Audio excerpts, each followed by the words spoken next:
Ah, mais moi, Toi, tu as lu, vas-y, oui. c'est bien. Ouais, je n'ai pas besoin de mes notes. C'est assez. C'est un peu Le l'envers. thème déjà, c'est le fait que tout le monde écrit sur la sorcellerie. La sorcellerie. Voilà, c'était ça. Le thème fil rouge, c'était de dire chaque auteur. Mais le thème était intéressant, je trouve qu'il n'a pas été assez exploité. Mais non, il n'est pas du tout exploité. En fait, chaque nouvelle est la répétition de celle qui a précédé. Donc, il y a mon Dieu, on a un enfant albinos, on va partir vivre dans un village où il n'y a que des enfants albinos pour qu'on n'utilise pas les os de l'enfant pour faire des potions magiques. Juste après, on a l'enfant monstrueux avec les 6 doigts, et elle est catastrophique celle-là. Elle est catastrophique. Qu'est-ce qu'on a d'autre? On a les épouses rivales. La deuxième épouse n'arrive pas à avoir des enfants, donc c'est l'ancienne épouse qui l'a empoisonné, qui lui a acheté un sort. Après, il y a des choses qui sont intéressantes. C'est le contexte un peu sociologique. Ouais. Moi, j'aime bien, j'y suis assez sensible. Par exemple, j'ai compté à chaque fois combien de milliers, de millions de francs CFA il faut aller donner aux sorciers, à celui qui fabrique les potions. Exactement. Et finalement, c'est pas là par hasard et ça revient. Tiens, tu me donnes 300 000 francs CFA, je pourrais te sortir un petit peu des embêtements. Et c'est comme ça dans toutes les nouvelles. Il y a parfois, il y en a qu'une seule vraiment qui fait vraiment un peu l'analyse, c'est celle que j'aime bien, Evelyne Mancou, où il y a vraiment des questions aussi urbaines, en fait, la construction de la ville et tout ça, des rapports de classe sociale. Sinon, en général, ça se passe vraiment dans la cellule familiale, et des rapports binaires, des personnages binaires, avec des psychologies très limitées. Moi, ça m'a fait penser au conte, dans la mesure où la nouvelle, de toute façon, c'est une des formes brèves qui va avec le conte, donc le conte, c'est tout à fait possible, mais il aurait peut-être fallu appeler recueil de contes et pas recueil de nouvelles. Moi, je l'ai lu et c'est vrai que l'idée était vraiment déjà de mettre en avant des auteurs qui sont congolaises parce que on considère que c'est un pays qui est assez, en tout cas dans l'expression de sa littérature, assez misogyne. Il y a beaucoup d'hommes qui sont en avant et les femmes ne sont pas en avant. Et donc l'idée, elle était là. Le thème de la sorcellerie, je trouve donc 2 écueils à la chose. C'est que si on dit, voilà, le but c'est de mettre en avant des femmes, on prend le risque, justement, si le produit n'est pas bon, de se dire, bah, finalement, les hommes ont raison de ne pas les mettre en avant, puisque ce qu'elles font n'est pas bien. Donc, quand on va sur une démarche qui est comme ça, il faut vraiment s'assurer d'une vraie qualité dans le livre. Ensuite, les nouvelles, indépendamment, comme tu as dit, parfois, on est sur le même type de sorcellerie. On est un peu sur les mêmes types de sorcellerie. Et c'est ça qui est un peu dommage, en termes de, comment dire, d'imaginaire. Je m'essaierais à te dire que quelqu'un fasse un truc de fou. Je ne sais pas si c'est de la sorcellerie ou de la superstition. Exactement. Il y a une grosse confusion entre les deux. J'ai pas lu, mais est-ce qu'on parle de confusion? Parce que la limite est toujours... Non, la limite est toujours... Non, mais la superstition entraîne la sorcellerie. Moi, je dirais que le thème n'a juste pas été assez exploité. Non, et il y a plus, je vois plus l'effort d'écriture que de raconter de réelles histoires. Parce qu'il n'y a pas de vraie chute. Il faut quand même dire que la nouvelle, c'est un art assez particulier. Et à la base, on raconte une histoire courte pour laisser quelque peu le lecteur sur sa faim ou continuer son imaginaire. Mais il n'y a pas de chute. Il n'y a pas de chute. On raconte une histoire, on plante des faits. Et ça ne nous emmène pas quelque part, ça ne fait pas rêver, ça réveille pas des choses ou des situations qu'on aurait pu rencontrer, parce que le thème, à mon sens, n'a pas été assez exploité. Pour moi, là où c'est, comme tu as dit là-dessus, c'est vrai que l'intérêt aussi, c'est qu'à travers chacune des nouvelles, ça révèle quand même quelque chose d'une société, comme tu as dit. Ouais. C'est beaucoup des questions d'argent, la sorcellerie, quand même, on a fait appel à la sorcellerie quasiment systématiquement. L'intérêt de ça, je dirais qu'elles sont congolaises et ça révèle quelque chose de la conception congolaise, de la société congolaise par rapport, son rapport à la sorcellerie. Donc je dis, rien que par rapport à ça, ça apporte quelque chose. Ça apporte quelque chose parce que inconsciemment, les auteurs nous montrent que, ah tiens, voilà, c'est quand même 11 congolaises qui écrivent des choses qui sont très proches, certains codes sont les mêmes. Donc ça montre quelque chose par rapport à la société congolaise. Après, c'est vrai que, après derrière, il y a le travail d'écrivain, où il y a très souvent, comment dire, je le dis souvent, quand tu as un premier manuscrit, en tout cas moi c'était mon cas, souvent ce qu'on écrit le tout premier, c'est ce qui nous ressemble le plus. Parce qu'on essaie de faire un effort d'écriture, mais on a tendance à dire d'abord ce qu'on connaît le plus. Peut-être pas qui nous ressemble le plus, mais l'histoire qu'on connaît. Donc il y a peut-être moins l'effort d'imagination. Et là je trouve que il n'y avait pas assez d'histoires d'imagination, si ce n'est que d'écrire les histoires qu'on a entendues. Tu vois, les histoires de sorcellerie qui se passent au pays, les histoires de rivalité, un tel aller voir le chercher et tout. Ce sont des histoires qui sont, en tout cas si on est congolais ou si on est africain, d'accord, je vois ce que tu veux dire. Il n'y a rien d'original dans ces histoires-là. En fait, l'imaginaire a moins de travail, ils se sont dit, on a tellement, tout est là, on a la exactement, il y a tellement de choses qui se passent dans la société. Ça paraît trop... Mais du coup, justement, ça fait que toutes les nouvelles sont des choses qui sont... Bah oui, des histoires qu'on raconte dans le quartier. C'est ça, moi, la première nouvelle, le conte, c'est, tu as une structure narrative, une histoire qu'on peut réécrire, qui vient des mythes, qui vient de ci, de ça, tu as un truc figé, tu vois. Moi, la première nouvelle m'a rappelé avec le vin de Palme. Le bébé, il y a une nouvelle qui est à peu près similaire, je ne sais pas si tu te souviens de Dongala. Dans Jazz et vin de Palme, il y a un monsieur qui va épouser une dame, mais qui n'est pas de la bonne ethnie, et donc ils ne peuvent pas avoir d'enfants pendant un moment, et pour essayer, parce que Jazz et vin de Palme tourne aussi un peu beaucoup autour de l'aspect mystique, d'ailleurs on l'avait chroniqué au Palabre dans ce cadre-là, entre autres, mystique et sorcellerie, je ne sais plus, et c'est la première nouvelle qui est un peu similaire, et dans lequel je trouve que justement il y avait la matière qui aurait pu déboucher sur quelque chose d'intéressant. Honnêtement, tout potentiellement aurait pu pousser peut-être un peu plus loin. Et quand tu parles de Jazz et Van Palm, par exemple, la nouvelle qui donne le titre au roman, c'est une nouvelle folle. Et c'est ça qui manque justement. À un moment, Dongala, il met une nouvelle au milieu de son truc, où les extraterrestres arrivent, et on les combat grâce au vin de palme. Mais c'est un truc, ça sort de nulle part. Et moi, je me rappelle quand j'avais lu ça, j'ai dit, mais il est fou cet auteur. Alors que toutes les autres nouvelles sont, quelque part, ça parle de mystique, mais c'est des mystiques qu'on connaît, des histoires. Et lui, il met une nouvelle où il dit, voilà, il y a des extraterrestres qui viennent. Et puis voilà, pour les combattre, on s'est rendu compte que c'est le vin de palme qui pouvait les combattre. Mais et cette folie-là, c'est ce qui a manqué, je trouve. Et par rapport à ce que Célia disait au sujet de la redondance des thématiques, en fait, est-ce que c'est pas un souci de coordination aussi? Quand on fait des recueils collectifs, c'est-à-dire que la personne... Je pense qu'elles se sont donné un fil d'Ariane. Il n'y a pas de direction, en fait. Il n'y a pas eu de fantaisie. Les histoires se ressemblent. Tu pointes exactement la différence avec l'ouvrage de Miano, qui a réussi, bon alors évidemment elle n'a pas la même notoriété, donc elle a rassemblé des grandes plumes affirmées, mais débuter n'est pas un gage de mauvaise qualité en fait.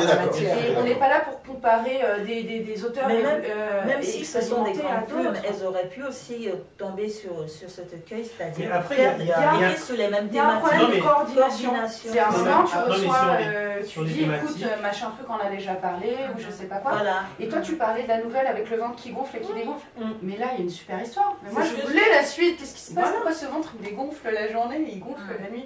C'était mal articulé, c'était mal ficelé. Voilà. Pour les recueils, j'allais dire, des fois il y a. Je sais pas si vous avez lu Sous mes paupières, qui est un recueil pas mal. Et là, au niveau de la direction, il n'y a pas eu vraiment. Non. Je sais que Joss a échangé en off avec certains d'entre nous, mais il y a eu, c'est un peu le hasard.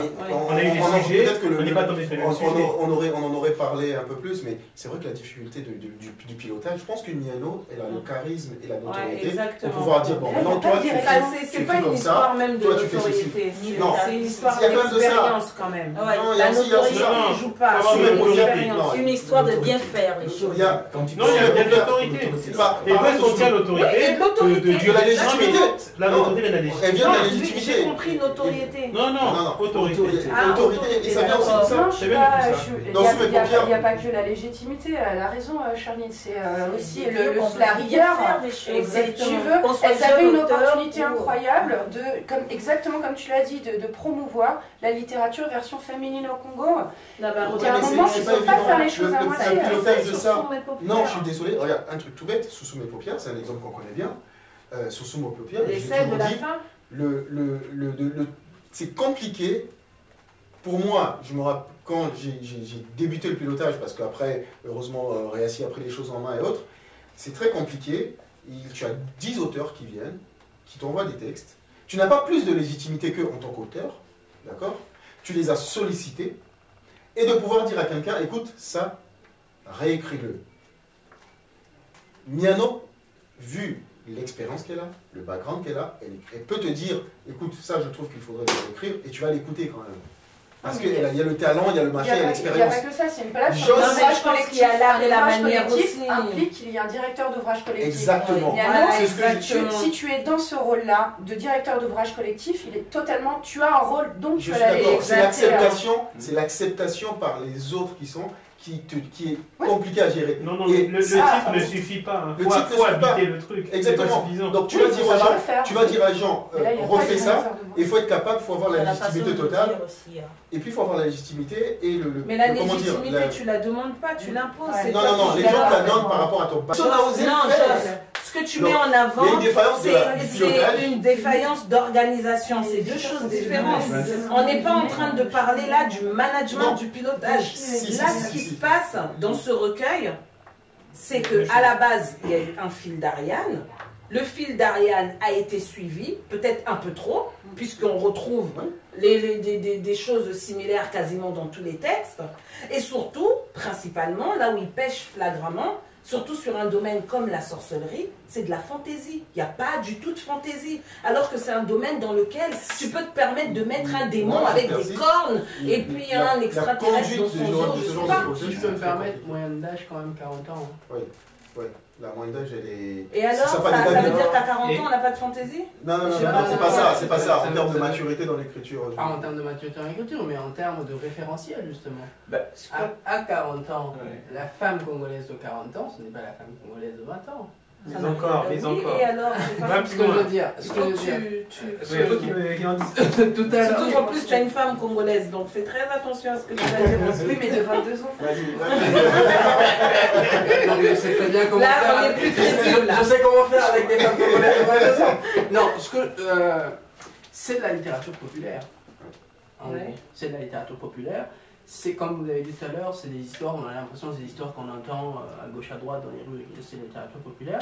Et c'est de la littérature qui est faite, enfin c'est comme, si tu veux, on peut, je ne sais pas si vous avez vu, vous avez assisté au boom des premiers films nigériens. Oui, Nollywood là. Pas les Nollywood, mais les tout premiers là, les CD qui racontaient des histoires un peu similaires. Traduit en lingala par un seul type qui faisait toutes les voix. De la sorcellerie. Comment ça s'appelle ça? Avec des expressions complètement Karachika. Le public de Karachika, c'était ces femmes, non, les femmes de 40 ans qui ont à peu près 40 ans. C'est la ménagère de 50 ans. C'est la ménagère de 50 ans, je suis désolé. Moi je suis pas d'accord. On est censé dans une élite intellectuelle. Mais peut-être pas pour elle. Je l'ai pas lu. D'accord, donc je vais juste te dire un truc. Le niveau académique, c'est pas le niveau académique de la ménagère de 50 ans. Donc je peux pas te laisser dire ça. Au contraire, c'est même un peu trop intellectuel justement. Il y a un moment où c'est quand même un peu trop cartésien. Là où tu as raison, même si beaucoup, il y en a peut-être, non pas tant que ça, elles ne sont pas toutes à leur première, il y a peut-être eu quelques-unes qui ont pas écrit avant, même si je suis d'accord, en termes de maturité d'écriture, bon là, après, on ne peut pas faire grand-chose. Miano, elle prend, parce que justement, la légitimité qu'elle a, quand elle appelle quelqu'un en lui disant « Viens participer à mon recueil de nouvelles », Gisèle Pignol, il dit oui. On a beau dire plein de choses. Non, mais c'est pas une question de comparaison. On a beau dire ce qu'on veut, ça manque d'imaginaire, ça manque de talent. Le vrai point, on aurait pu avoir. Non, je suis pas d'accord. On peut avoir un directeur, on peut avoir un responsable, un pilote. On peut avoir un pilote de projet collectif le meilleur possible. À un moment, les auteurs sont indépendants. Là, à l'intérieur, excusez-moi. Il y a une fille qui a écrit Pénélope Natacha. Je suis en train de lire son recueil polygamique. Ça n'a rien à voir avec sa production qu'il y a ici. Mais c'est très bien écrit.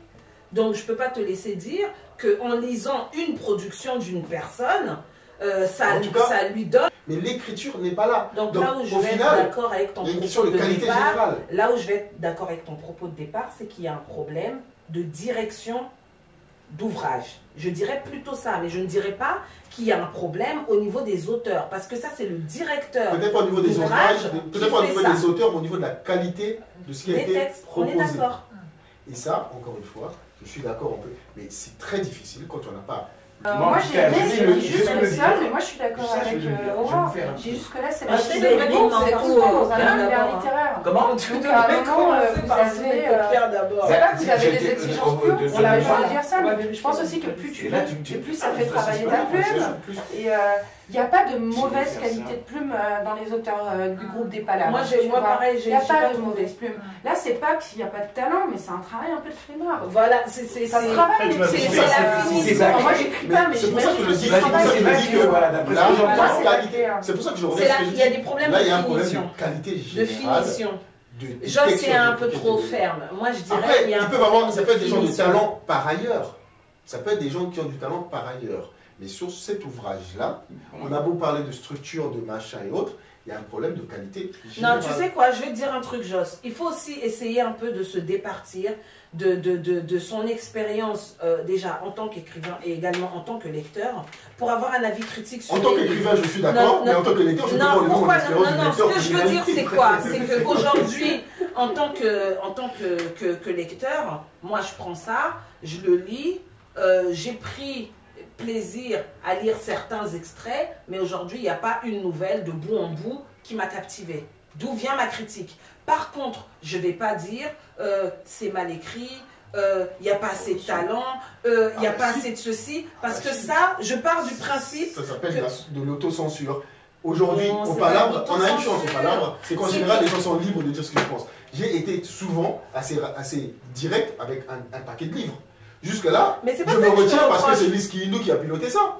Donc, je ne vois pas pourquoi. Moi, je te dis, j'ai eu des livres entre mes mains où j'ai dit. Non, au contraire, là, ce que je te demande, c'est d'avoir un peu plus de. Et là, je dis, il y a un problème de qualité dans ce recueil, d'une manière générale. Il n'y en a pas une seule. Je ne dirais pas ça, parce qu'on a lu des livres bourrés de fautes ici, au Palabre. Joss. Au Palabre, on a lu des livres, on a lu des livres avec des titres imbuvables, on a lu des livres dont l'harmonisation n'allait pas. Ici, problème de qualité générale, ça veut dire que les titres sont pourris, ça veut dire qu'il y a des tournures qui sont pas bien, mais excuse-moi, le français c'est ça. Je ne peux pas dire qu'il y a un problème de qualité générale. L'écriture banale la plupart du temps. Si tu ajoutes que c'est certainement très banal, ça manque de style. C'est très scolaire. Mais ça c'est subjectif, c'est oui, mais c'est ce que je te dis, c'est ma subjectivité. L'écriture, il n'y a aucune là-dedans qui est 14. C'est le moment où on est. Parce que là, c'est ton façon polie de dire que c'est faux. Et qu'il faut montrer ça. Il va l'assumer, mais évidemment qu'il a toujours assumé, et c'est pour ça qu'on est rarement d'accord. On a parlé de Chronique de Katanga. Vous vous rappelez de Chronique de Katanga? Mais ce truc-là, c'est un bijou, Chronique de Katanga. C'est un bijou. Et encore une fois, ça reste subjectif. Non, mais je suis d'accord. Les palabres, c'est la subjectivité. Moi, j'aime bien, sauf un auteur de truc. C'est très approximatif. C'est pas clair. C'est quelqu'un qui travaille pas. J'ai c'est le fils de l'éditeur. On est sur la qualité générale. Non, mais c'est un désastre, c'est normal. Parlons de qui? Oui, alors.